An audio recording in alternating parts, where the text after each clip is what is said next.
దేవుని వాగ్దానం. ఈ ఉదయకాల సమయంలో ఈ దినం దేవుని వాగ్దానం అనే చక్కటి ఆత్మీయ కార్యక్రమానికి ప్రేమతో ఆహ్వానిస్తూ మీరందరూ బాగున్నారా? ఎలా ఉన్నారు? దేవుడు ప్రేమ స్వరూపి, ఆయన కనికర స్వరూపుడు. నిజంగా నేను మీకు వాగ్దానం ఇచ్చే ముందు నా జీవితంలో నేను ఎందరో విషయాలు వింటుంటా. మనసు అనిపిస్తుంది, ఒత్తిడి అవుతుంది. కానీ ఆయన తట్టు చూస్తే ధైర్యం, బలం. నీ కుటుంబంలో కూడా ధైర్యం, బలం దేవుడు. నా పిల్లలు బాలేరు, నా కుటుంబం అన్నిటికీ కారణం దేవుడు రక్షణలోకి నడిపిస్తాడు, శాశ్వతమైన కృప ఇస్తాడు, మేలుకరమైన జీవితం ఇస్తాడు, నిన్ను ఆశీర్వదిస్తాడు. కాబట్టి ధైర్యంగా ఉండండి, ఏ విషయంలో కృంగిపోకండి, నమ్మదగిన దేవుణ్ణి కలిగి ఉండండి, మంచి మనసుతో ప్రభువు తట్టు చూడండి. నిన్న ఎంతో అద్భుతంగా దైవజనుల సదస్సు జరిగింది. రాత్రి మీరు ఎన్నో మెసేజ్లు నిన్నంతా విన్నారు కదా. ప్రభు ఆత్మ సంచారం మన కుటుంబంలో, మన జీవితంలో. ఈరోజు ఒక్క మాట నేను చదువుతున్నాను. ఆమోసు గ్రంథం 9వ అధ్యాయం 15వ వచనం.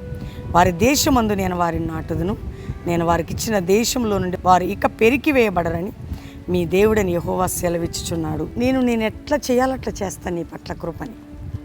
ఇక నువ్వు పెరికి వేయబడవు అంటే తీసివేయబడవు. వారి దేశమందు వారు నాటుతా. నువ్వు ఏ విషయంలో ఆశీర్వాదకరంగా ఉండాలో, ఎందులో నువ్వు బ్లెస్సెడ్గా ఉండాలో అక్కడిని నేను నాటుతాను. నువ్వు పెరిగి వేయబడవు అంటే నువ్వు తీసివేయబడవు, నువ్వు విరిచివేయబడవు. ఎందుకంటే విరిచే దేవుడు అండి, పెరికేసే దేవుడా. దేవుడు నన్ను క్షమించలేదు. కొంతమంది ఈ డిప్రెషన్లో ఏమో మాట్లాడతారు, దేవుడు నాకు అన్యాయం చేసిండు, నన్ను వదిలిపెట్టిండు. ఎవరు వదిలిపెడతారు? మా ఇంట్లో ఇట్లా అవుతుంది, మా కోర్టుకు వేస్తే అట్లా, మా దేవుడు ఎందుకండి మాకు అన్యాయం? నీకు అన్యాయం చేయలే, నీకు ఏం కాకుండా చేశాడు ఆయన. ఏది నీ మీదకి రాకుండా చేశాడు, అంత కాపాడుకుంటున్నాడు ఆయన. ఆయన తెలీదా నీకేం చేయాలో? అనవసరంగా మాట్లాడతావు ఎందుకమ్మా సహోదరుడా? దేవుడు నీకు ఉన్నాడు కదా. అందుకే ఈరోజు అంటున్నాడు, నీ ఆశీర్వాదంలో నిలబెట్టేదను, నిన్ను ఆశీర్వాదకరమైన స్థలముల్లో ఉంచేదని అంటున్నాడు. ఆశీర్వాదకరమైన స్థలముల్లో నేను ఉంచేదను, నిన్ను పెరికివేయను.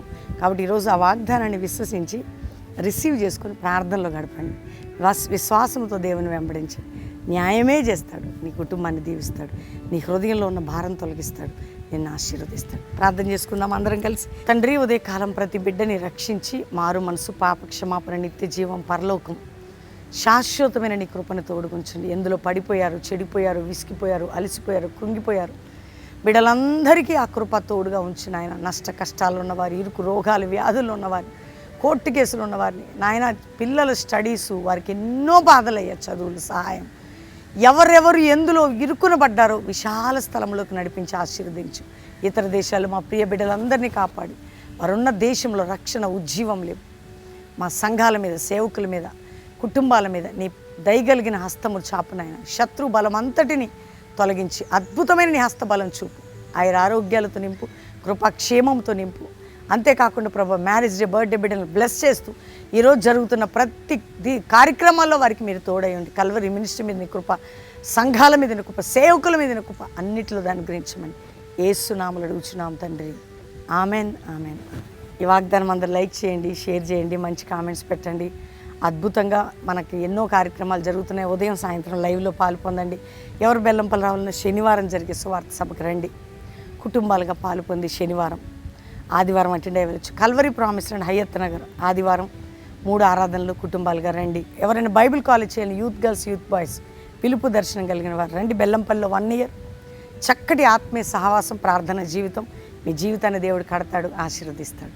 God bless you. ప్రైజ్.